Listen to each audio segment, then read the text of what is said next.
talk to the average teenager of today and you ask them what it is about pop culture that they like, and the first thing they'll say is the beat. Get yourself addicted.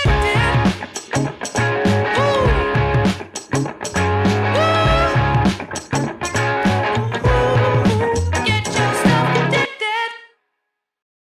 Welcome into the Pop Culture Piledriver. Get addicted to the content. I'm Jason Rossi. You can follow me across all social media platforms at Jason D Rossi. You can follow along with this crazy little podcast at Pop Culture PD, and it will instantly make you funnier because you're not that funny. So just like it. Follow it, please. With me, as always, my tag team partner in the podcast sphere. He is known on all social media platforms at Billy D 2411. What's up, Billy? Hello. We're talking season 5 of The Office, and I think we have a new member of those Office people. Yeah, we're gonna get to that. We do. We have booted one, and we have debuting another. Is this like Ken Jennings though? Where we like bring him in maybe, and then we'll see what happens. It's a trial run, yeah. Trial run. There's only a few more seasons left. We should just trial it all the way through, and then at the end, I feel like season 6 you have to get Fryer in. Maybe Fryer plus our mystery guest here. But I think Fryer sucks at The Office. I like Fryer That's a lot. why I want him on. That's why. No, because I want entertaining podcasts. I like when the podcast is good, not just like bickering about stupidity. Call me crazy. That's like our fucking bread and butter. If we're just trying to do a podcast for the 5 people in the DSG outside of us, all in on it. If we're trying to put together something good, I think that's why we have the guests we have today. But we'll get to all that and a bag of chips. As you know, this podcast is partnered with the nonprofit Frank Says Hi since 2008. Frank Says Hi has been raising funds for those affected by cancer, and ranging from students going to college to those giving direct funds to those in like the age group of like that 18 to 25 that are given less percentage of funding through most cancer outlets. So we are teamed up with the Dana-Farber Cancer Institute. Usually right about now, we'd be reviewing a big event that we put together each year, raising somewhere between that $15,000 to $20,000. Unfortunately, due to the pandemic, that has not been able to happen. So anything you could do, even if it's legit a penny, go to franksayshi.com. We're going to be putting together a virtual event and some other things coming up, but it would go a hell of a long way to helping out the cause. Again, this all started by, or all stemming from a friend of both of ours, really good friend, Frank DeCandy, who passed away back in 2008, or 2007. But Bill, let's get into it now. The podcast, we have a big jam-packed show. I'm super stoked. I'm stalling because I don't have the graphic thing in front of me because I switched bars. Here we go. Oh yeah, I'll be out on my mind, though. Oh, Boner Billy, you want to go first? You want to go second? I will go first because I want to talk about the show that a lot of people are talking about, and that is WandaVision. I loved it. Heard of it. Well, then you've been living under a rock. I know our guy Doc, not to rhyme, wants it all out at once. I still don't get that take from people. I don't get it. That's how TV's been made for, I don't know, ever. Decades. It was decades and decades. Adam and Eve. He took the little rib, made Adam, and then they made a television. And since that day, since the dawn of time, before dinosaurs, if you even believe in those, Carl Everett, it was legit television show being released week after week. TV Guide channels were debuted. The TV Guide, by the way, still in publication. TV Guide. Sorry. Yeah, I'm a big fan. I know Frank Costanza, rest in peace, pick of the pod. Big fan of that as well in the Seinfeld episode. But, I mean, it's a TV Guys TV show so far, and I consider myself a bit of a TV snob, I guess. I don't know. But I really like the way that they did it. There was 2 characters that not necessarily I didn't care about, but I didn't know why they were getting a show. Necessarily still don't know why they're getting a show. But as opposed to the first 2 episodes of The Mandalorian, this had intrigue. It got me excited. The first episode was basically no real spoilers here, but it was basically an episode of the Dick Van. No, it's because nobody knows what's going on still. It was basically an episode of the Dick Van Dyke Show. I mean, almost shot for shot, the way everything was kind of set up, the way the kitchen, the living room looked, everything like that. It was a great episode of, basically 50s television mixed in with a little bit of Easter eggy stuff. The second episode hit a huge stride, by the way. Can't tell, or you don't know, if this audio version of the podcast, I'm wearing I think you should leave shirt. Another fantastic Check out the video at YouTube, search Pop Culture Piledriver, Office Season 5 review. You can also give us a like and subscribe while you're there. Subscribe to the podcast as well. Bill, continue. Yeah, because Mac shouted out my shirt, so thank you, Mac. But yeah, I had way too much coffee today, so I am all over the place. But back to my original point.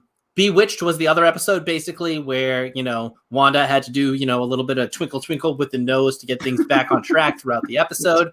And this episode had a lot of, I called her the woman from Step Brothers, but Catherine Hahn, beautifully done performance. Everybody in this Kitty from that 70s show absolutely loved it. Oh, so good to see so her. Good, Mrs. She Foreman. Still looks like she did 20 years ago. Exactly. She's hitting that like Steve Martin stride where like you don't age. You're just a delight. So I thought the actors knocked this out of the park. I thought that, while nothing really happened, it got me so invested, so much character enrichment in these two guys, guy and girl, that normally I'd be like, as I said, why are they getting a show?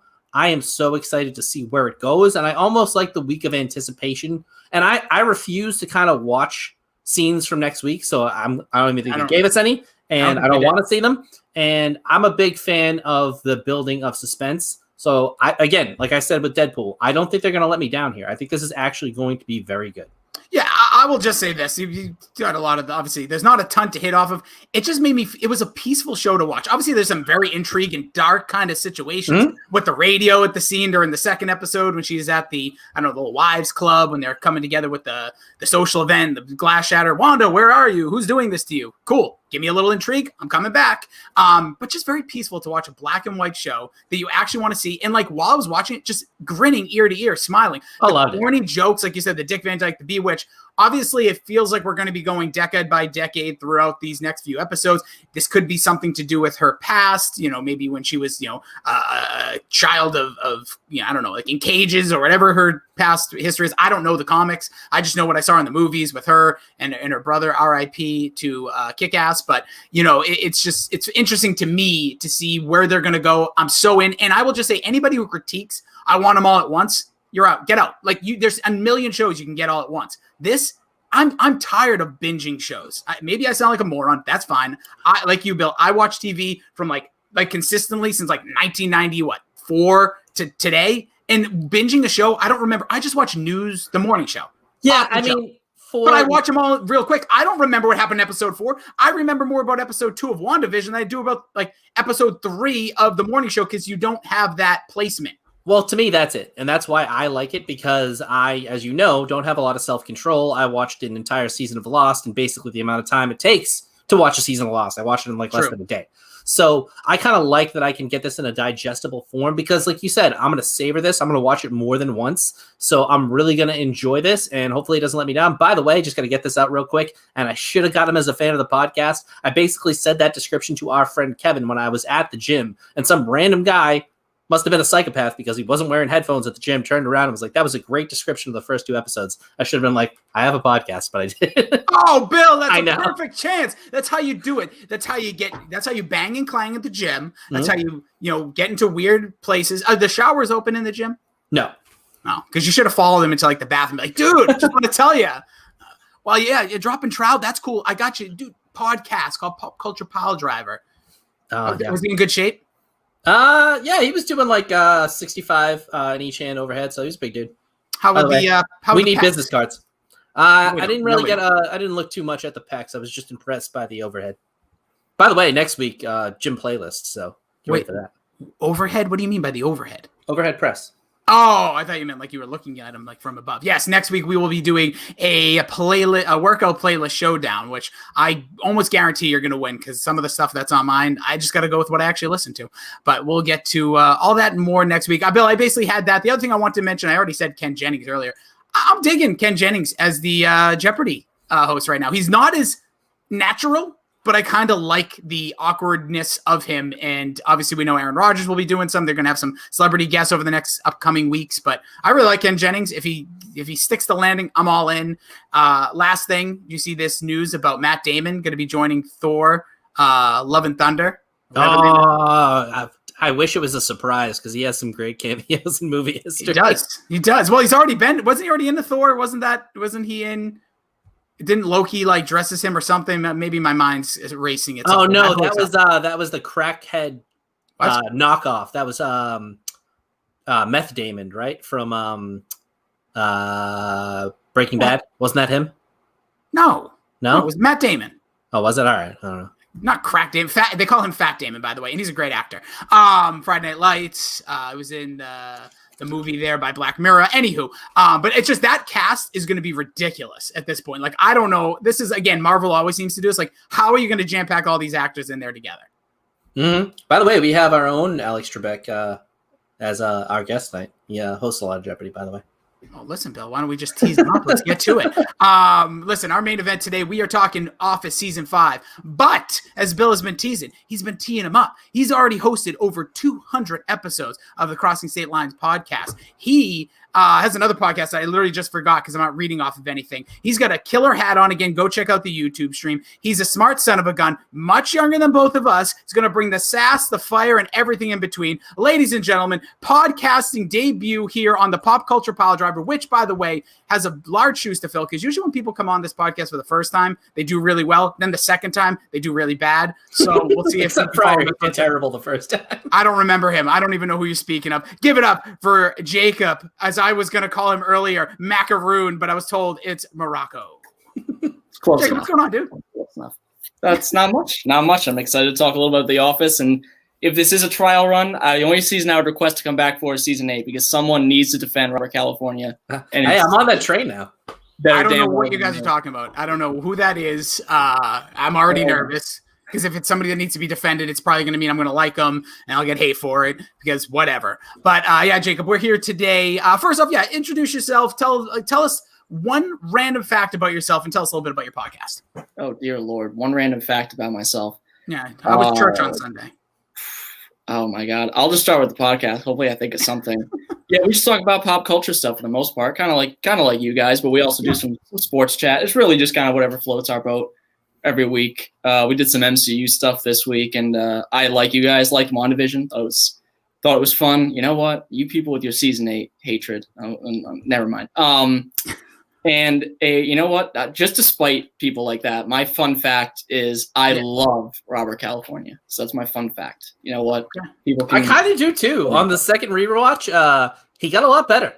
Yeah. Well, I think that always happens in time. Like if something you really didn't like, you go back, you might appreciate it more later, potentially. But again, I have no idea who that character is.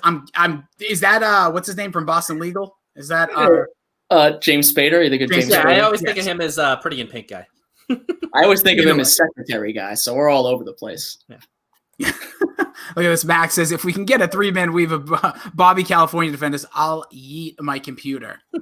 Fair. All right. Well, geez, don't do that to your computer. Don't give up on that. All right. So we are here to talk Office Season 5. And like we do in every single review or anything we go back in time, we kind of take a little sneak peek of what the world looked like at that time. So Season 5 of The Office debuted on September 25th, 2008, which, by the way, I don't know how I knew this. It was on your Wikipedia, Jake. It was your 14th birthday. That's right. It was my 14th birthday. Happy Christ. I think Lucy's older than him. Happy belated birthday to you and happy early birthday. Thank you very much. By the way, pick of the pod, Lucy. She's not dead, but she won't be here. Crushed this game. So, Jacob, you have some mighty big shoes to fill because she really did. She was the only one. I think Mac's pretty good at the guessing games with Damio, that cameo. But she was the best. So we'll see. We'll see how you do. All right. So first one is price of gas. This again is the average cost on September 25th, 2008 in the United States. Oh, dear God. Billy, you go first. See, I always think this is the year of the gas hike, and I'm going to stick with the year of the gas hike. I'm going to go $2.45. I'll go even higher. I'll go like $2.70.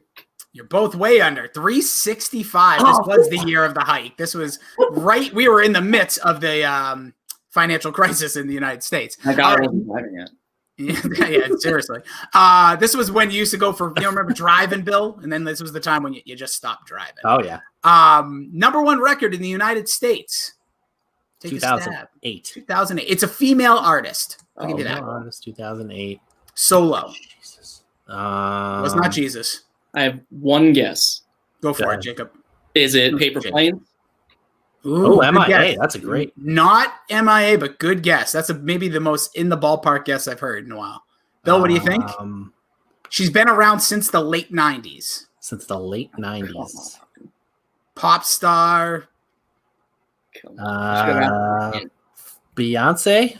Not Beyonce. Good guess. It was Pink with one of the worst songs called So What? Oh, God. The song fucking sucks. If either one of you get this. Oh, go ahead. What are you saying? I was going to say Till the World Ends by Britney Spears because that was around the same time. Oh, that would Yeah, you're all a few years off around there. No, you're right there. I think that was like 07. But all right, Bill, you can go first on this one. If you get this, Bill, I will come to your house and deliver you $100,000 in pennies. Here is what was the number one movie on September 25th, 2008? Can I get a genre? Nope, because I'm going to give you 100 million pennies or whatever I said. 100 million pennies. What is that? $1,000? Something. I don't know. Fucking The Ring. I have no idea. Jake, you want to take a stab? Can I get a genre since there's no money? Yes, you can. It's a cop drama and it has a lot of racial undertone. Oh my God! Is it the one with Jake Gyllenhaal? Damn it! No, but I know what you're thinking of. It's not that one. Damn. I don't. I was gonna say The Dark Knight, but that's way too late for it to be The Dark Knight. No, Dark Knight was like the year before at the same time. I can give you this. The lead actor is part of the MCU. Is it Michael Pena? It is not Michael Pena. Oh my God. Much bigger name. Much bigger name. Okay. Lead actor. I have no idea in any of these things ever. Is it that Robert Downey Jr. poor man violin movie? Is it that one? It is not. It is Lakeview Terrace, starring Samuel L. Jackson. That was number one at the box office. Are you kidding me? You could. That sounds like a pandemic number one. Seriously. Is that a leading role for Samuel L. too? Yes, leading role, Samuel. Yeah, he had neighbors that were like a biracial couple, and he wasn't happy about it. And he was a cop, and he was bad boy. All right, last two here. We go into one of our favorite genres here, wrestling. Who was the WWE champion? John Cena. That's one. Yeah, you can guess one or two. So who is the WWE champion or the World Heavyweight Champion or both? John Cena and Edge. Okay. Jake, you want to take a shot? I know precisely one wrestler. I'm going to say for both, it was Rey Mysterio. Both of you would be 100% incorrect. Triple H was your WWE champion. Chris Jericho was your world champion. I just always go with John Cena in that ballpark. It's smart. It's not a bad guess. Ratings for season 5 of The Office on Rotten Tomato got an 81% by the critics, 90% by the audience. Lowest score of the 5 seasons. Metacritic didn't have enough people give a number. So it just had question marks. So take that for what it's worth. Top 5, you guys may have actually seen this on the sheet, which I really don't care if you did. But top 5 episode ranking on IMDb. If you did see them, just sound smart and tell me what I wrote, or you can take a guess. I mean, you know me. I never look until the part I have to fill out. Yeah, you actually. I actually filled out. I don't even know if you did. I did. I totally did. Cafe Disco is definitely 100% on there. That's number 4. I don't feel right guessing. Okay, that's fine. Bill, be quick here. A lot of guessing. Fuck it then. Just read them off. All right, number 5 was Weight Loss, the season premiere. Cafe Disco at 4. Broke at 3. Company Picnic at 2, which I was surprised that got as great reviews. And Stress Relief at number 1. I mean, I get it got Stress a Relief being 9.7. number 1. It's a great episode. 9.7, one of the highest rated episodes on IMDb through the first 5 seasons. We'll talk about that one in great detail, but the fact that the Michael Scott Paper Company isn't a top 5 episode is fucking batshit crazy. That's insanity. All right, so let's talk about this. Company Picnic probably got the season finale bounce. Well, yeah, that's what I was wondering. And obviously the big reveal at the end of Pam's pregnancy. I just don't know if it hit the heartstrings. That's what people are looking for. I guess, but it was one of the worst episodes comedy-wise. No, you got to give that the scene with Michael and Holly. Dog who wants to be a Dunder Mifflin. Oh my God. And then they're talking about like a branch closing down and then a branch is closing down. That got me. That absolutely. It was good, but compared to the laughs that you get in a couple of the stretches of this season, I think it's middle of the road. Yeah, so we kind of going with we'll start with some of the overarching storylines and obviously throw in anything here. Then we'll get to our Dundies as we wrap up as we go on with this review, should I say? It kind of starts off with the whole budding romance of Michael and Holly. Are you guys? I don't know what happens going forward. All right, so don't try no season 6 talk, no 7, no 8, no Dallas Maverick or whatever the guy's name is. Jake's favorite character. But for this season, I will say It's so funny how quickly they said, all right, Pam and Jim are like a couple, right? Like they are legit a couple. So we need to do this romance thing with anybody else. That's what it felt like. It's like, all right, Michael and Holly, you two like each other, but you're not really going to talk about it. And then we had all this stuff with Angela, and we can get to it. But what did you guys think of Michael, Holly, that relationship? I love it personally, and I love the way that they build on it throughout this season. And Jim giving the steadfast advice every single time of play it slow is kind of funny. He does that with Kevin in the blood drive episode as well, where you kind of like, Jim, stop being a little bitch and, actually, tell somebody to fucking go after a woman. But the way that Michael Scott plays it, and he's actually able to control himself, but then him still being like, did you see, but then he's got a butt that won't quit. Like, I know I said this the last few seasons, but the acting of Michael Scott in this season, like, he is Steve Carell. He is a comedic genius. I think he might be the best sitcom actor of all time. Yeah, I love Michael and Holly. They're one of my favorite couples on the show. Even just this 5-episode run. I think I watched the first DVD of season 5 yesterday. I think it's that their whole relationship is on that DVD. But they're great. I mean, they complement each other very well. And if you remember, at the end of season 4, he says, because obviously Toby is leaving, so he says, this is a day that I'll remember for the rest of my life.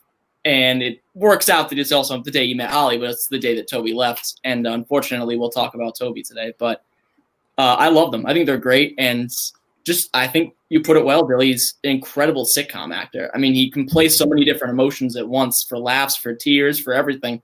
So Michael and Holly, I ship it. That's for sure. I was definitely in on this relationship. I just love Holly, and I think my biggest, we'll talk about after, she was almost in my worst character only because we didn't get her for legit, like, this season was like 1 million episodes, and Holly's in like 5, and I was like, no. And I didn't like the story. I felt like, I don't know, this is just my opinion of it, I thought it was lazy the way they like booted her out. I'm sure there was other roles, I'm sure there's some other stuff. I didn't go too deep into the behind the scenes of this, but I just felt it was so lazy. It's like, oh, you can't be in a relationship. It's like, what? Like, look around everything that we've seen.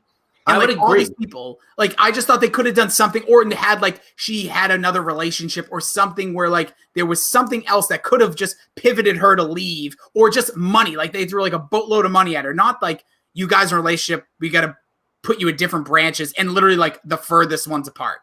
Yeah, I really do like how they kind of played the relationship the whole time. I am 100% with you though. When she was leaving and she like started crying in the car, like the way they got along, I know it was only a few weeks, but like they connected better than, anyone they had probably connected with before. And I know Michael was like, I'm going to make this way harder than it has to be. He had so many good lines in this season. It was unreal. But like that one, like, I don't have to make this as difficult as this is going to be. No, I'm going to make it so fucking hard. I love that. But I'm totally with you. Like, I don't find that believable. But the way they weave the relationship all the way into the end, I thought was brilliant. And that's how you do that kind of long-term storytelling. So I really, round of applause for the handling of the Michael and Holly, besides that one little pitfall. Yeah, I also... Just real quick, the shout to Daryl, the driving there too. Thought that was just such a nice, like, this season definitely mix matched some of the characters. I just thought Daryl was incredible as they drove to New Hampshire. I love when he's on the phone. when she starts crying and he goes, "Did Daryl touch you?" And he's like, "What?" No, but so I'll play devil's advocate. I don't like that she got transferred. And if you want to say least favorite character for this season, I didn't put him, but David Wallace is a contender because he plays the villain card a couple times this season. Michael quits because of him. He transfers Holly, the business trip stuff. But I can see why the boss dating the HR manager could be troublesome. I could see where they would. It's like the only position they had to make her HR because otherwise, it, like you guys said, it would have been ridiculous. Like Jim and Pam are together. I mean, Phyllis and Bob are different branches, but are different companies. But whatever, you have Ryan and Kelly. Like it wouldn't have made sense. You but have Ryan working for the company after he literally committed a felony and went to prison. Yeah, I don't care if Ryan murdered the entire family, David. It's such a good line, but it does give the motivation for Michael to quit, which I think is genius because after he goes on the business trip, he flips out, and then they bring in Adrius Alba. What's his name? I always forget his character's name. Charles Manor. Charles yeah. Minor. I'm aware of the effect I have on women. But they bring him in, and then you get such a good reason for Michael to quit Dunder Mifflin. And you never thought that would ever be a possibility. But the combination of Holly and Charles Minor, it's like I would quit too. I mean, I probably wouldn't have done it like he did it, but I would quit too.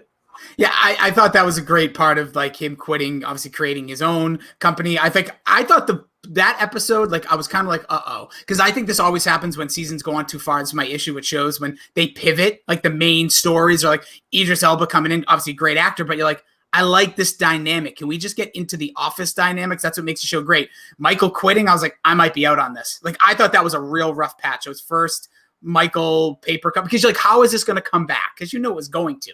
That was a rough patch for me as like a first time viewing. I just knew this is going to be a slog. This is not going to be the same. And like Jim's character completely changed during that because Charles absolutely hated him. Didn't find any of his quirkiness funny, which I like that. Like, because obviously that was something Michael covered a lot. Like Jim basically didn't work, just got his numbers and went on with his day. Dwight kind of getting some favoritism there.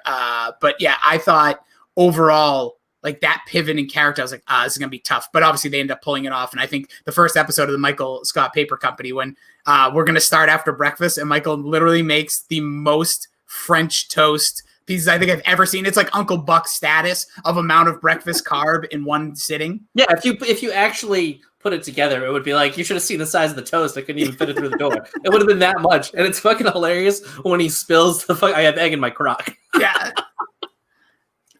There were so many little things with this season that are questionable, but like, again, you guys seen this before, you're going back for a second time. For me, like first time viewing, I definitely was uncomfortable, almost like, where are we going here? And like, also when Angela starts showing like interest in Charles, like I get that he's a very attractive, they're really trying to sell it, but like, she's never like done that for anybody. She barely breaks whatever her quote unquote character or who she is. Well, she's got the vibe for the Harry Connick Jr. guy, that clean cut, just handsome, really good valued guy. So I can kind of see that in Charles Minor. He's just like the perfect man. Yeah, I do see that. Obviously, some of the other storylines that we got into early was Pam going to art school, which I thought was another kind of like, oh boy, what are we doing here? I like that she left. Like, I understand characters, like we all have worked at places, right? And we probably left working places, so I get it. But I just thought like the art school thing and then like failing and all, like, I think they were trying to really, like, it's hard to, once the relationship becomes a relationship, which Jake, I want to get your take on this. I know Lucy was a big, like, didn't like where these two characters basically went once they confirmed they were like together, which happened the beginning of season 4. So like, what are your thoughts? Like Jim and Pam, like I felt this year they were like meh at best, like them as a relationship, like there wasn't that fun, like their drama was kind of ridiculous from Pam's parents' divorce to her going to New York. Yeah, I like Jim and Pam in this season. I do agree they get, I mean, I'm like one of the biggest Pam defenders there is. I like Pam a lot. I think she gets too much guff for what people give her. I hate to, this isn't a spoiler, by season 9, they're intolerable. But there's 9 seasons? Yeah, but season 5 they're fine. They definitely have their ups and downs. When they're apart, their chemistry just isn't the same. They're pretty. I like them overall. They definitely got worse once they were together, but you couldn't cancel the show at that point. So I think they did a good job of progressing the relationship from they were together at the start of season 4. Then it was, well, when's Jim going to propose? And then it was, all right, well, now they're together. When's the wedding? Obviously, they're going to have kids. And then at the end of this season, we find out she's pregnant. So I think they progressed the storyline well, but you'll notice once they got to her having the kid in season 6, after that, it was like, all right, well, that's really it. Like, all we have left is for them to fight, and then that's really all we got. Just in case anyone was wondering, that is life. You get married, you wait to have a kid, you have a kid, and then you just fight. Well, I mean, hopefully one day I can experience that. But I will say that, or it might already happen. But cool. What I will say is, watching it back, I did like their relationship in this season more than I remembered. I did like some of the story arcs. I thought her going to art school and having that like fat, chubby guy that, kind of flirting with her, the Roy thing. And then you get Jim being like, I'm not that guy. He turns around to buying the house for it was still a nice little emotional play. I kind of borderline psychotic. It was borderline psychotic, but I can see why he's doing it. Him coming out from the delivery room, it's probably the best acting he'd done on the show this season. He has a lot of range in this season. The Charles Minor, as you mentioned, not liking him. That's what I needed. I needed the imperfect Jim, because up until this point, all you got was perfect Jim. And I was very happy to see the range of emotions that they played with. And I think I gave their relationship a worse rap because it ended so poorly on the show, where season 5, it still wasn't bad.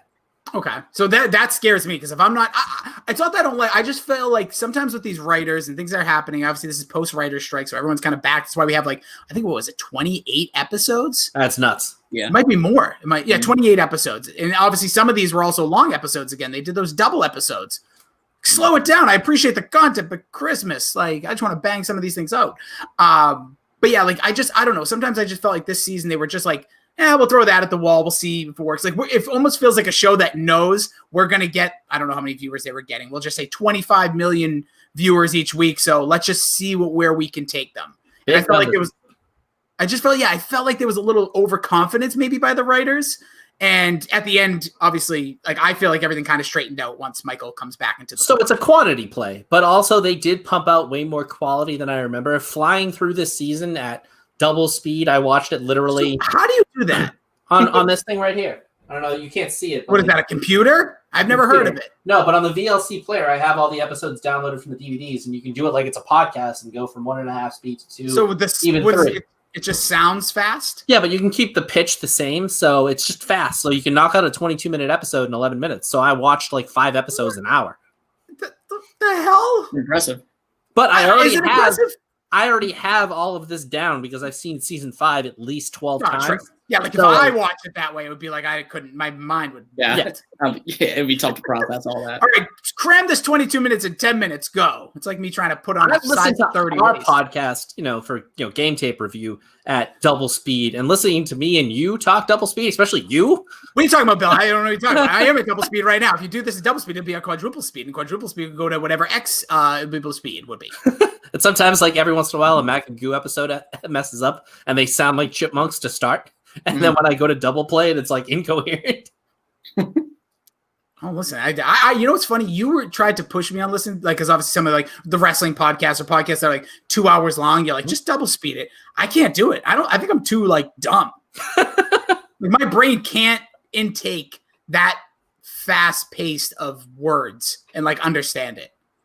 Rosetta Stone, if I'm trying to learn a different language. I guess that's what happens with growing up a Busta Rhymes fan. I guess so. You just listen to that verse and on that Eminem song forever. Whatever. Anyway, so back to Office season 5. Jake, any other things you want to, for takeaways from the season itself? I know we touched a little bit on the Michael Scott Paper Company storyline, but that it can't go forgotten. I mean, we saw a little bit in season 2 of how good of a salesman Michael is, but this is a real masterclass from him. The scene in the conference room with him and David Wallace and Charles Minor is just unbelievable. When he says, my company's worth nothing. I'll just start another company, another. I have unlimited names. Michael, that's one of them. It just goes to show how they're literally on 2 different sides. It's just about David Wallace just wants to, make sure the bottom line is set. Michael literally saying you could be out of a job if I don't agree to this. He literally puts his ball in his court. It's incredible. And that storyline, I agree with you, Jason. I think it started off a little slow, but the payoff is definitely worth it. You bring up such a good point, and that was one thing I forgot that I had separate notes that I'm not even looking at, is Michael went in selling himself back to Dunder Mifflin was one incredible job. But the other part of where Pam is at her breaking point, and he goes this is where I strive. And it actually, I think, is the first time they peel back the true who Michael is. Michael's a goofball. He's loose. But when it comes down to I guess you would call it Tom Brady in the 4th quarter, except Tom Brady doesn't blow it for 3 quarters. Michael almost literally takes his foot off the gas purposely. When the branch was going to be what were the word they were using? What was the name of that episode when they were knocking out branches? Downsizing, the merger. Downsizing. Thank you. Downsizing. And all these things, he was never concerned. He's always we'll figure out money. We'll talk about the surplus. We'll figure this out. But he always waits till the very last minute. I think it was in the 1st season or 2nd season when he just, waits to do all the stuff Pam wants him to do. He's I'll wait till after. She's Michael, we can't go home for the weekend until this is done. And he literally is no. And then it's the last second. Hey, what's everyone doing tonight? It's we just want to go home. And then he does it. It's that all culminated in that exact scene when Pam's at her break boy's like, this is where I go. And then they get the office part in the Dunder Mifflin building, and then he just starts finding deals. And he teaches Pam to be a saleswoman. There was really good mentorship in Michael that, like, the goofy character, of course, but I thought you saw some real heart in him again this year. I love the him and David Wallace back and forth. Like, I'm so excited at the potential that you see in me. And a little bit to your point of him being like, you know, messing it up for 3 quarters and then killing it in the 4th, when he does the whole thing in David Wallace's office where he's like, don't ever for any reason do anything to anyone for any reason ever, no matter what. And he's just like, sometimes I start a sentence and I don't even know where it's going. So like, that's the kind of like, who hasn't been there? Yeah, that's the kind of like, I don't know. Sometimes I start thoughts on this podcast and I'm like, I'll just go until I figure out where I am.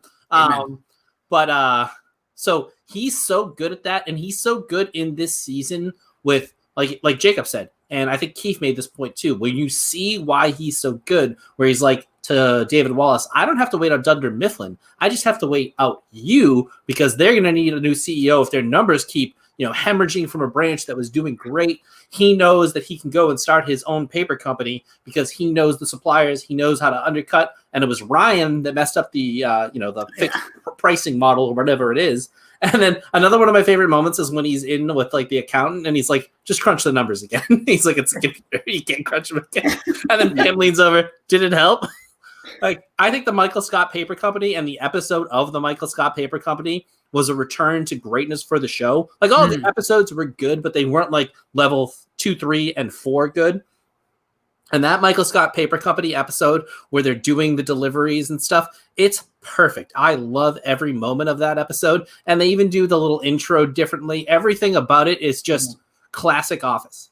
It really is. That's such a good point. Like, just skimming through, like, obviously, I think I really love the beginning. Obviously, the business ethics episode as well. I just loved, again, Holly Michael, let's get ethical. We're going to get ethical. And then, like, they switch the words. If I watch this with closed caption, my Netflix is just set that way. I don't know who did it on my main television, but, like, Michael's saying the actual words and Holly's trying to still do, like, the Dunder Mifflin words. It's that scene right there. I've watched that on YouTube over and over. That's a go-to for me.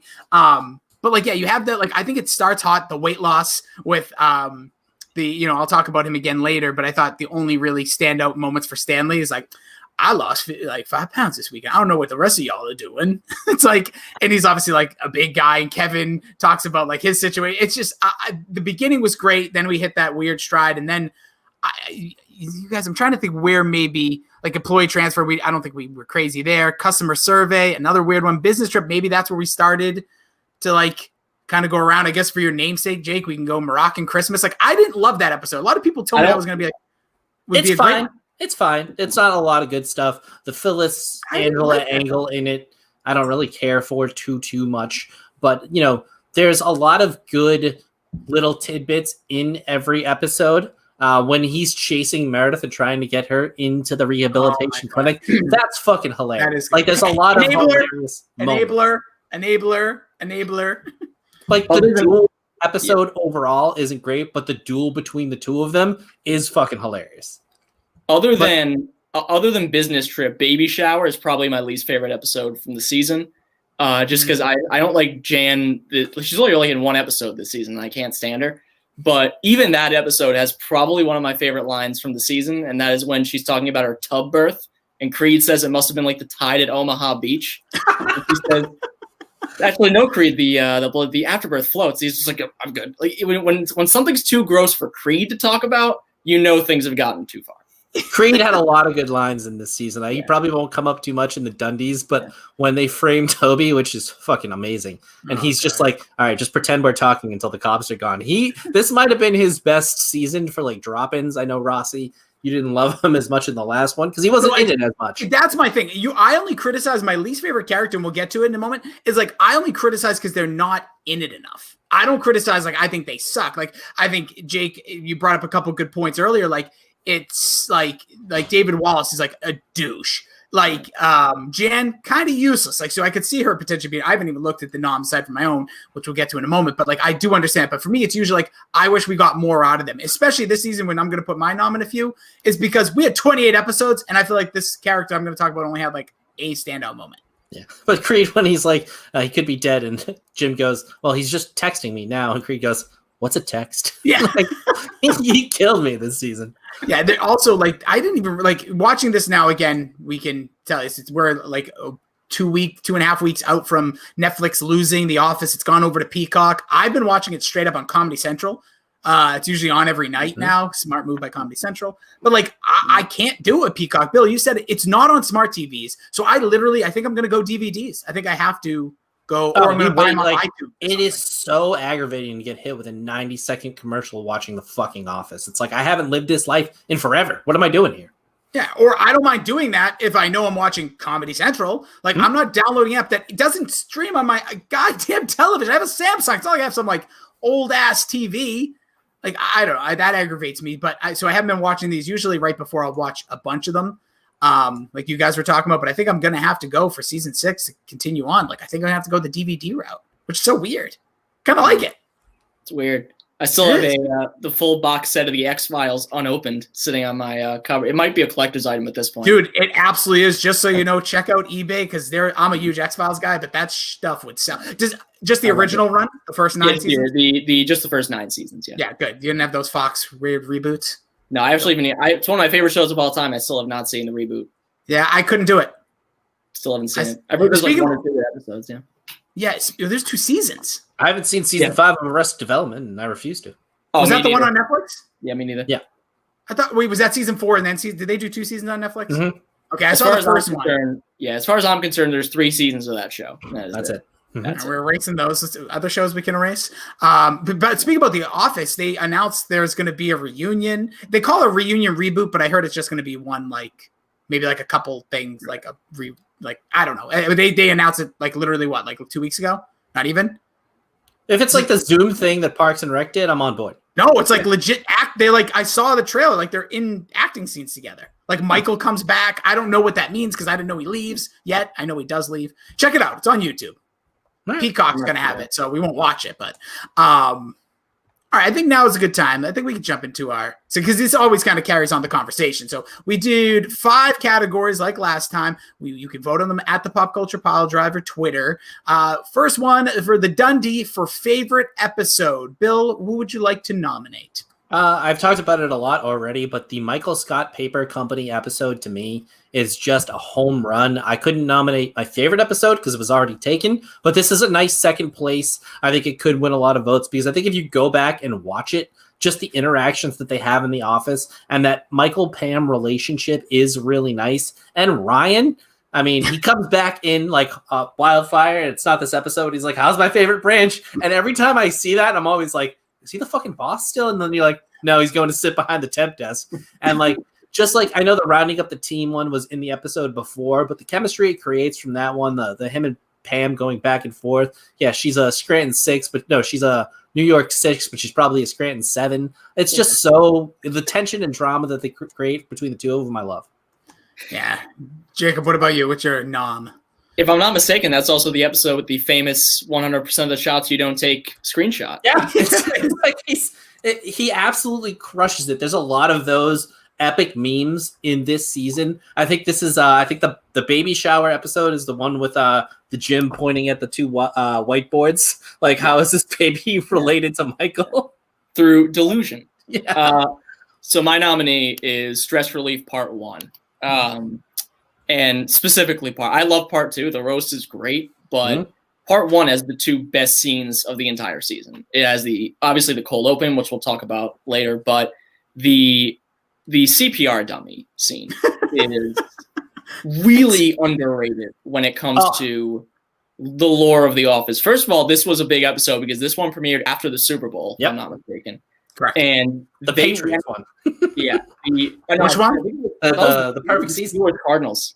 There's the Steelers Cardinals. Yes, I'm going to tell you why I know Jacob's right. Because Bill, you were over my house. I was over your house. Yeah. And I've never seen The Office, and I was like, this show really is like that type of show. And I remember seeing this scene, and I like without really acknowledging. I was over your house for both of those, but yeah, it was the Cardinals. I was over my house for a lot of them, but that one specifically I remember because we had the split rooms of who was voting for who. But anywho, continue. Still, I mean, like, there's so many great lines from it. Did you have to cut the face off the dummy? I wanted to see if it was realistic. Turns out it's very realistic. The singing the wrong song for CPR. Oh. If you look around, I think Max says it. Yeah, Max says, just took the words out of my mouth, is that everybody's doing something different during that scene. Kelly dancing. The dancing. Me. It doesn't Kelly's make anything. He just dancing. gets up and just starts moving. Andy's grinding on the CPR instruction. It is a First, I flawless. was afraid. I was petrified. No, it's not that one. And then Creed's even being really creepy. Like, you were in the parking lot. That's where I saw you. Everything. But my favorite line from that scene still is, and before I forgot to say it, is when Michael says, "Would you rather live with no arms or no legs?" And he says to Kevin, "No arms and no legs is basically how you exist now, Kevin. You're useless." It's incredible. Oh, it's so good. And I think if you go back to the it's a good Mac and Goo episode, and they talk a lot about this. I think it's everybody's favorite scene from the season, and one of the greatest scenes in Office history is this scene. And like they draft this one early just for that scene and the opening alone. So it's really a terrific episode, a perfect one to nominate. It really is, and it's one of those episodes, like, for me now, like, title don't correlate with the scene, but that is like one of the you said it, it's like this is the scene when you think of The Office in some ways. Like, I think there's like a handful, and again, you guys know a lot more about this than I do, but like it seems like one of those scenes that's like it's so rewatchable. There's the little stuff that I've seen going into season 6. I've already got a few more, but man, that's a home run. For me, I can clearly tell I'm not winning this vote. Namesake alone in the scene there. But just my favorite episode, I was toying around with Golden Ticket because that one's hilarious. Like, there's so many things. Again, brings out the Dwight Michael, which we didn't get a ton of this year. But for me, it was The Surplus, because I found this, again, to be like one of those outstanding Michael episodes, because he just doesn't know how to pull the trigger and what exactly to do. And it's basically, the episode is about The Office must spend, I think it's like over $4,000 or something like that, or they're going to lose it in their budget for next year. And Pam wants them to No, this is your least favorite episode. Oh, is that what I put? No.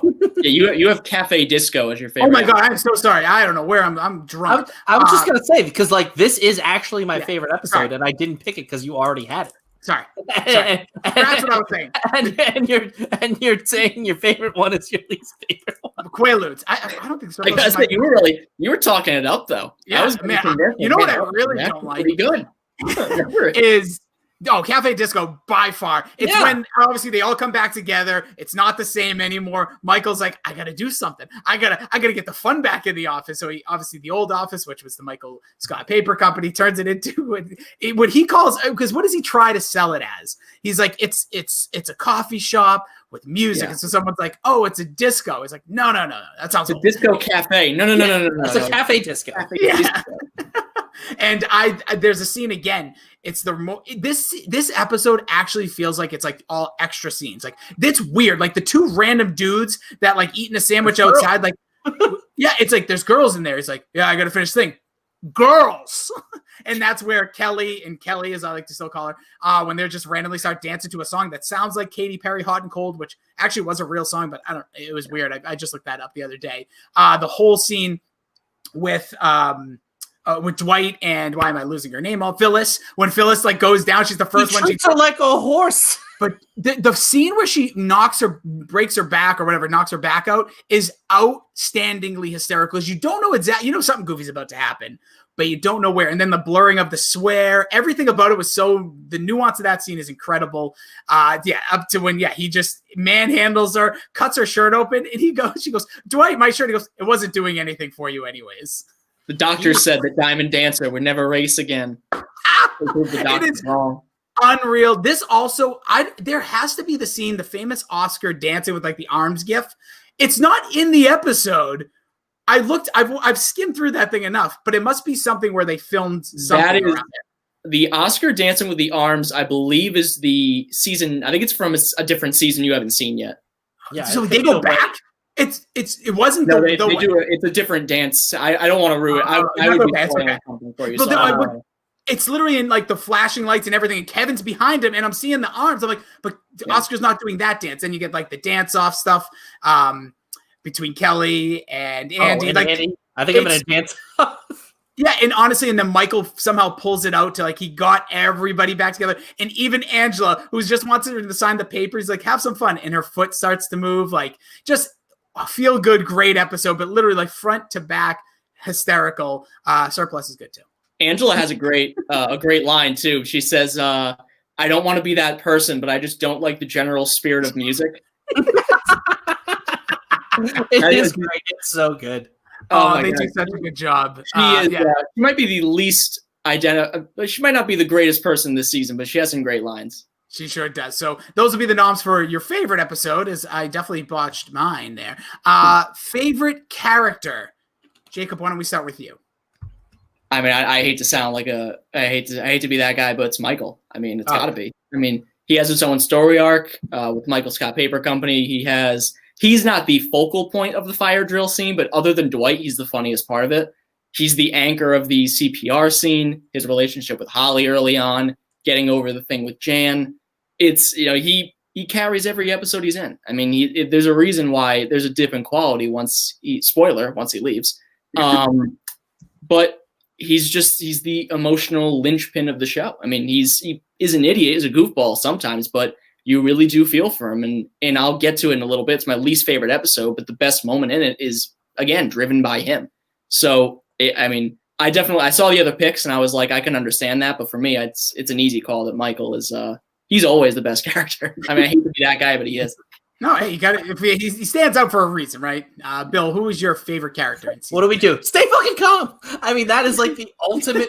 There are so many memes from this season, but I think the panicked fire one is the one that is used so well, so often, because it's so easy. Like I said at the beginning of the podcast, he's the best sitcom actor ever. I don't really think it's debatable. Maybe. Do you mean character? Or you think that actually actor? I mean, George Costanza gives him a run for his money, but I don't think George plays as many notes as Michael Scott does, because George. Are we talking about Michael Scott? Or are you talking? I'm talking about Steve Carell being the best actor that has ever acted in sitcom, because he hits every single note and he does it so well, and you never feel like he's acting. Like you just feel like if you met Steve Carell, there's so many more bigger people that have done more and had more roles that I think can. Have you ever seen Frasier? Have you ever seen the show? Baby, I hear the blues calling. Toss salad. The only person I would put above Steve Carell is probably Julia Louis-Dreyfus. I can give you that. I can give you that. Three times if you want to call whatever the other show is. New Adventures of Old Christine. Yeah. Veep. She's amazing. And she's sexy. Right.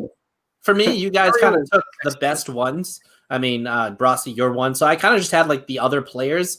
Creed, I think this was his best season. Kevin, when he finds out that Holly thinks he's slow. I mean, there's so many good Kevin moments throughout the season. But I'll switch up my answer here, and I'll go Jim, because I think this was Jim's best season from a range of character, because he's typically just the funny guy who plays pranks.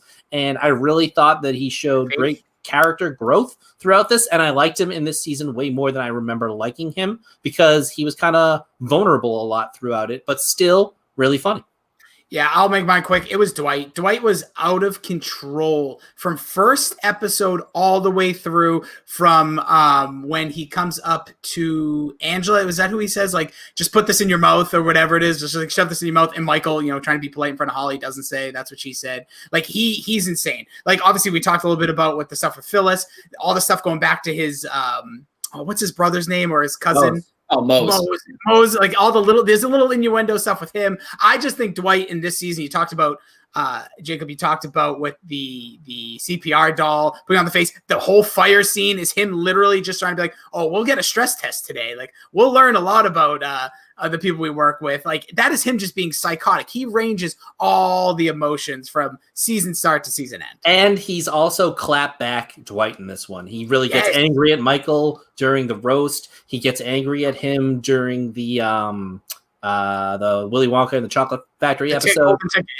He blamed him, and he didn't take his shit. And you kind of see that. You saw it in earlier episodes a little bit in the coup episode in season 3 and a little bit in season 4, but you really see it a lot in this one. And then his moment with Jim when they're in the office doing the fake thing on the customer review. Butt liquor, our prices has never been lower. He is so good in that scene in an episode where I'm kind of meh. He's just so good in that one. I love Dwight. Dwight's great. Yeah. He is. Let's go to the best cold open, which I'm so mad because I don't think I have a chance on this one because you guys have really good ones. But I think mine is by far the most quickly rewatchable. But Jacob, why don't you start? I mean, it's the fire drill. It's. It it's iconic. It is. It might be the bet. It's $1 million sale. As you have to fire the man who just spoke to me so rudely. I mean, it's the fire drill. There are like 15 quotable lines just from that. Like Billy said, the gif of Michael, that everybody stay calm. Every time something happens, like obviously we're all in Boston. So Boston sports related. It's like you see that gif. It's happening. This guy's signing that. Like anything in sports, everything. It is literally that might be. It's got to be a top like 50 used gif. It has a low key favorite though is obviously there's the Save Bandit. There's the Kevin raiding the vending machine. I love when they run through the hallway with the bathroom and Phyllis is like, I forgot my purse, and Stanley goes, leave it, woman. And Kevin also just like trucks one of the camera guys. Right over. Topple to the ground. Like that's also the thing you don't appreciate in that scene is there's like people trying to cover this actual event. Yeah, it is unbelievable. It is. For me, it's random, but I don't know why I get so much pleasure and joy. I think it's the best acting these characters do. I feel like this is ad-libbed. It is the blood drive episode. By the way, that whole episode's great. But the opening is when the guy comes in, the new telephone system guy comes in, and Pam, he goes, can I speak with Michael Scott? Oh, he's not in right now. Oh, can I set up a future appointment with him? And she opens his the date book, nothing in it. She goes, and then Jim goes, Michael Scott. I can literally phrase, this is the one scene I can reenact. He's like, Michael Scott. And he's like, oh, hello, Michael. And Jim's like, I forget exactly what he says, but then Michael comes out of the office. His face, I need you guys to rewatch this. Anyone listening, rewatch the scene. Is on YouTube. They officially released this one on the Office, like official. His face, he's like, Jim? And he's, because he calls Michael Jim, and he's like, Jim? And then out of nowhere, Jim just goes, hey! And then Michael looks at him, hey! Then Pam, who literally, I don't know, she must be the most odd person in real life, but her acting in this scene is like weird because I just feel like they're real people. And she does the A, freaking out of nowhere. Dwight runs up, he does the A, and the guy's like, yeah, I'll check back in later. And then A as he walks out, and Pam just gives a classic Office face reaction. You almost feel for Michael though, because I feel like it's almost a callback to the convention when he says it's inside jokes. I'd love to be a part of one someday. Like you see the joy on his face when he realizes he's a part of this. Yeah, because it's just like when Oscar and Jim go to take him out for lunch, and he's just like so jazzed up about being able to go out with lunch for them. So you do feel for Michael, and that's why he's such a great character because he makes you care about him. That open is insane. I do it now. All like my wife, every time there's like an awkward thing, it's just something awkward. I'll just go, hey, and she'll go, hey, and then I walk away. But yeah, that's my nomination. Bill, what about you? All right, so I'll take two of mine out. I'm just going to quickly mention, because we have to mention it, the frame Toby one where he goes, no! So good, perfect. And then the, what was I going to say? The It's Britney Bitch one where he's playing Lady Gaga. Fucking love that one. But the Casual Friday, which is the one where Kevin comes in and talks about, they're all going to get to know each other in the pot. And I had to buy the pot the second I saw it. It's Kevin with the chili. When he spills the chili all over the floor, I mean, that is such a relatable moment. And his face when he's scooping it back up with like the paper tray, it is so good. Too. Like he's just like panting. It's hilarious. And I know it's what I do best. Yeah, it's like he's so like happy to bring it in, and I think like this will actually give Stress Relief a run for its money just because people love Kevin so much. I really think that it could challenge it, even though Stress Relief is the answer. I will just say about the chili drop thing, like it doesn't make it like there's no correlation. There was no like it's a standalone little spot that I think is so funny. Unlike most of the others, like they have some sort of time with the episode or something, but that one is like chili drop. Never hear about. Well, I don't know what happens in the future. I don't know if there's somehow a callback, but like you never that whole episode. There's nothing. It's just there.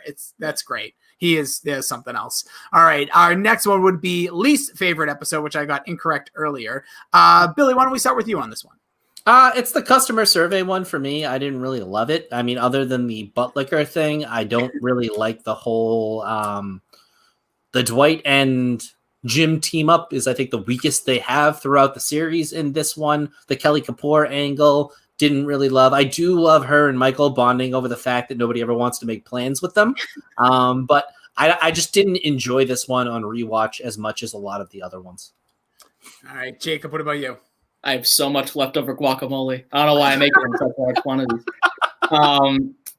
Mine is business trip. This is the one where Michael goes to Winnipeg on the business trip. There aren't real. I mean, the concierge Marie stuff. I don't care. Kind of like that. They talk a lot on Office Ladies, the podcast, about how they do like weird team ups, and Oscar and Andy just were not meant to be a team. They just don't. It's just not funny. And like Michael's just kind of taken away from the main storyline. Really, it's just not enjoyable. And like I kind of teased before, the only scene in the episode worthwhile to me is the scene where he freaks out on David Wallace at the end.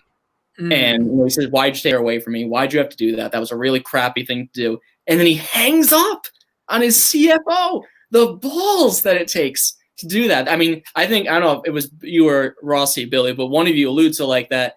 He really sticks it to David Wallace. He has a lot of confidence this season to stick it to David Wallace, and that's why he likes this company so much. A company that will respect you so much, where you can hang up and tell off your CFO. Yeah, it's crazy. But yeah, that's my pick. Yeah, for me, it was employee transfer. It wasn't the surplus. I don't know what I was doing there. Too much Coke. But I would say, yeah, employee transfer. The only reason we talked about, there are scenes in here that I like, but I think overall I still get angry just with the story. So that's what stands out. The fact that Holly had to get sent away. I also I wasn't crazy. Like Halloween, I feel like this could have been more from this. They did the whole scene with Pam being the only one dressed up in corporate because she gets a job over there when she's in New York. It didn't make me laugh. It was kind of more like her costume wasn't like so outrageous that it was funny. It was just kind of like, oh, that's awkward. Like, yeah. I don't know. This episode didn't have me feeling either way. Like I said, I love the stuff with now I can't remember any characters' names because this is what happens to me when they're all in my head. Craig Duncan, who's he play? I can't think. Is that even his real name? Oh, Craig Robinson. Duncan is the different guy, his brother. Craig Robinson's character, like him driving is great, but everything aside from that, I just don't. This episode actually gets me a little upset, like anger that they did this. And I felt like it was, like I said, just like the pivot. Wasn't that believable to me? I agree with that. So that was ours. So you can vote on that one. And last one would be this one. Always kind of gets people talking for some reason. Least favorite character, Billy. Who is your least favorite character? I mean, he's the least favorite because he's Michael's least favorite. He probably isn't the worst in this season, but he's the worst ever. And that is Toby Flenerson.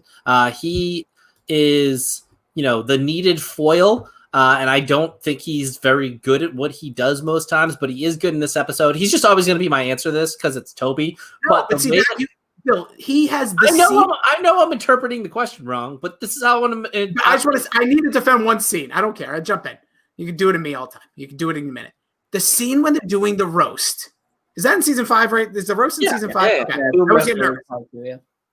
And when Toby gets up and Michael's been crushed, people are destroying it. He did not know what he was afraid. He just goes, friends only. And just Toby's facial expression, just that. It just turns around going back. It's like that is why I can never think Toby's anywhere near anything least, because he adds so much in that, because he's the only person. It's Dwight and it's Toby who Michael actually thinks he can like crap on, and that's so funny. I just really put it here because I wanted to touch on a few things really quickly. When he has so many good lines in this episode alone, where he's like, it seems awful, but sometimes the ends justify the mean.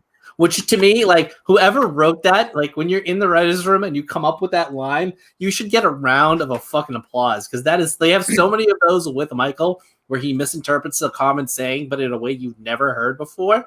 Like when he calls it a jerky jerk face, like I just tried to frame you and that's what you're upset about, the police's time. Like he's such a good foil, but he's so good at being the worst, and that's why he'll always be my worst.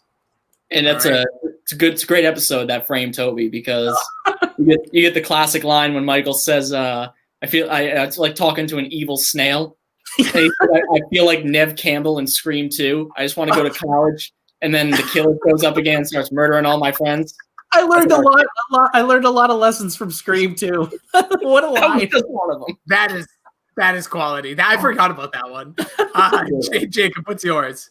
Mine is Ryan. I'm not a big Ryan fan to begin with, but he's just kind of a throwaway. This was the last one I filled in because I couldn't really think of a character I considered Jan. I considered Concierge Marie, but they're in like one episode, so I didn't even want to bother. Share Girl won last time. Don't worry. You could do whatever you want here. So I'm going to pick Ryan because Ryan's just kind of a throwaway character this season. I mean, he comes back in weight loss and he's a part of the Michael Scott Paper Company, but none of his lines really stick out as that funny. The only memorable thing I can really think of is the scene, like you said, the cold open where they're driving in the van, the milk and sugar line. And then the scene where he says that he never even went to Thailand. He just went to Fort Lauderdale, and there was a place with good pad Thai.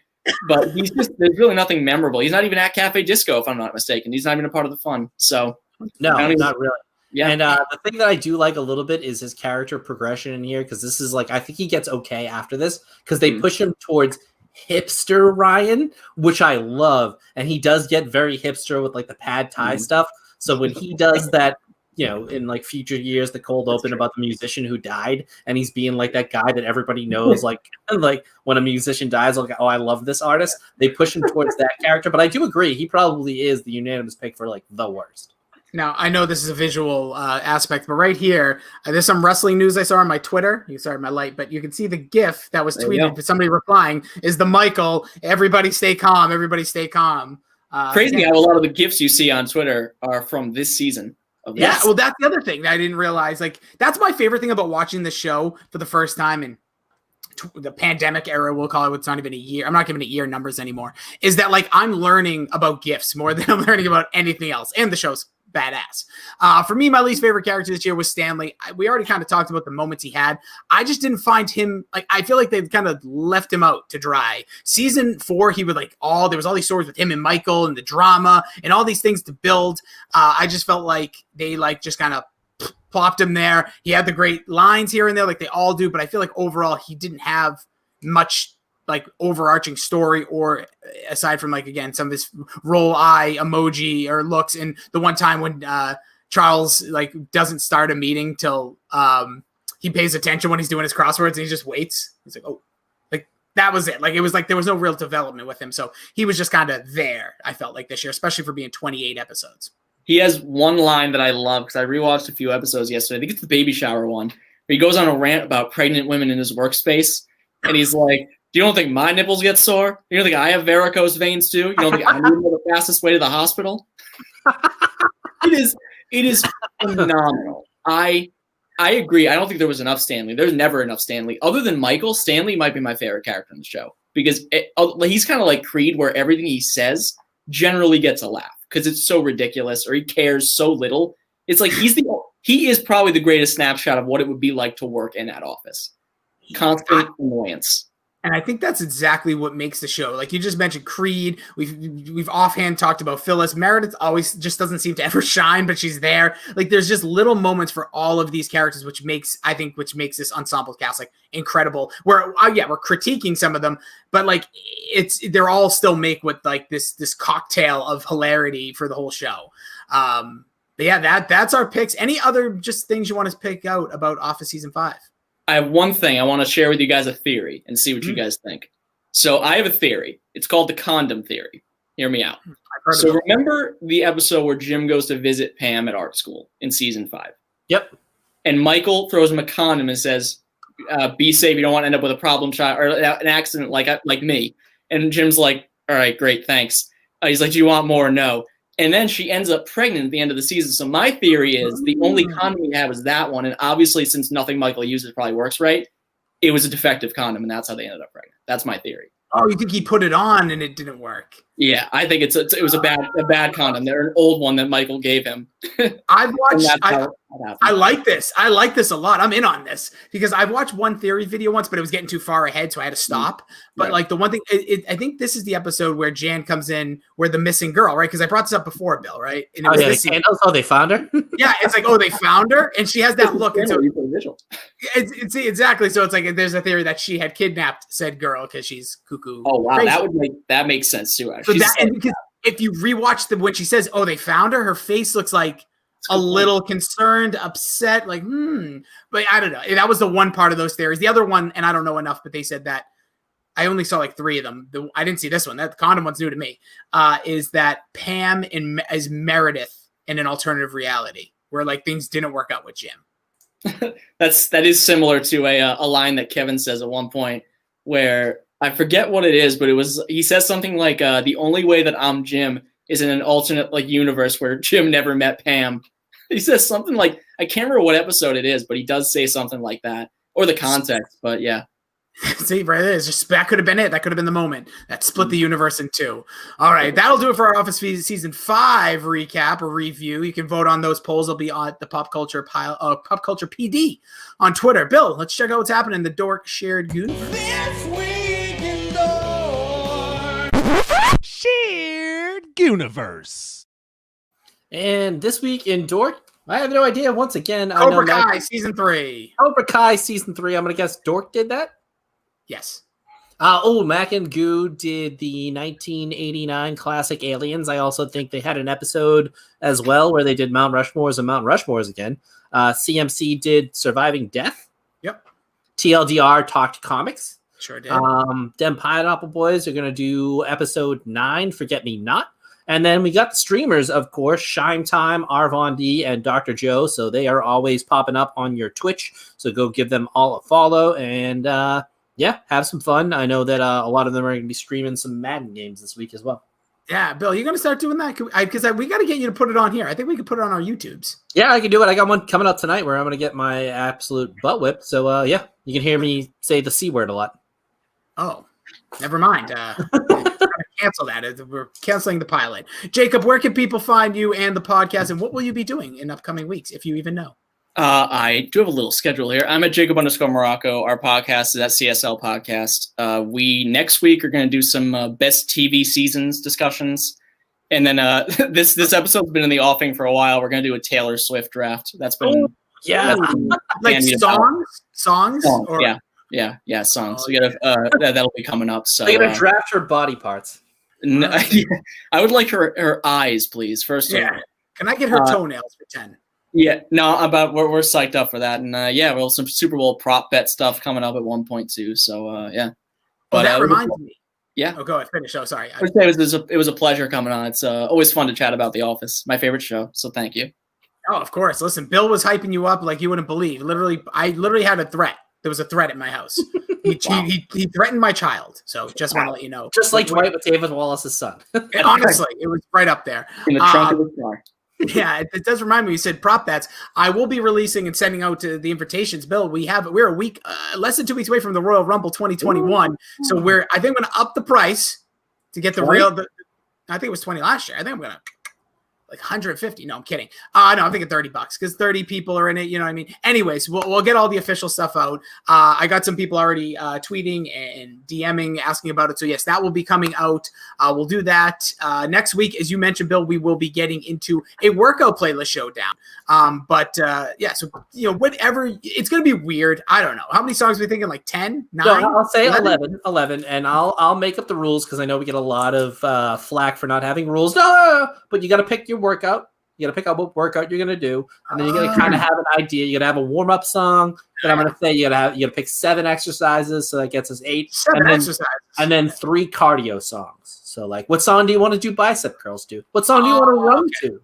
And it's got to be picked just like before in the order that you're going to do them. Got it. Just like the car. Got it. Nailed it. Looking forward to it.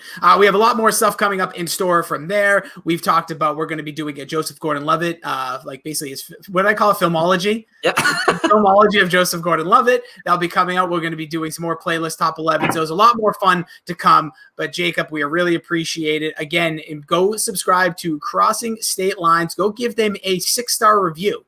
You can't do it, but try. Please try. Give them a 5-star, then come back with a 1-star, but don't really do that. Just give nothing but 5 stars all the time. And you can also give this podcast right here, the Pop Culture Piledriver, a 5-star review on iTunes. We can be found on Spotify, Google Music, Amazon, literally everywhere a podcast can be heard. Jacob, what are you doing? Bonsai tree right now? What's going on? Sorry, I was getting my charger. My bad. Don't worry about it. I was just more concerned. I'm intrigued. Are you into bonsai trees? I'm not. I do know bonsai trees, though. I'm not into them, but I do like bonsai trees. I'm a fan of that. Should. Bill, any final words you want to leave for the fine folks before they don't hear you till next time? Until they don't hear me till Thursday. I learned a lot of lessons from Scream 2. Frank says hi.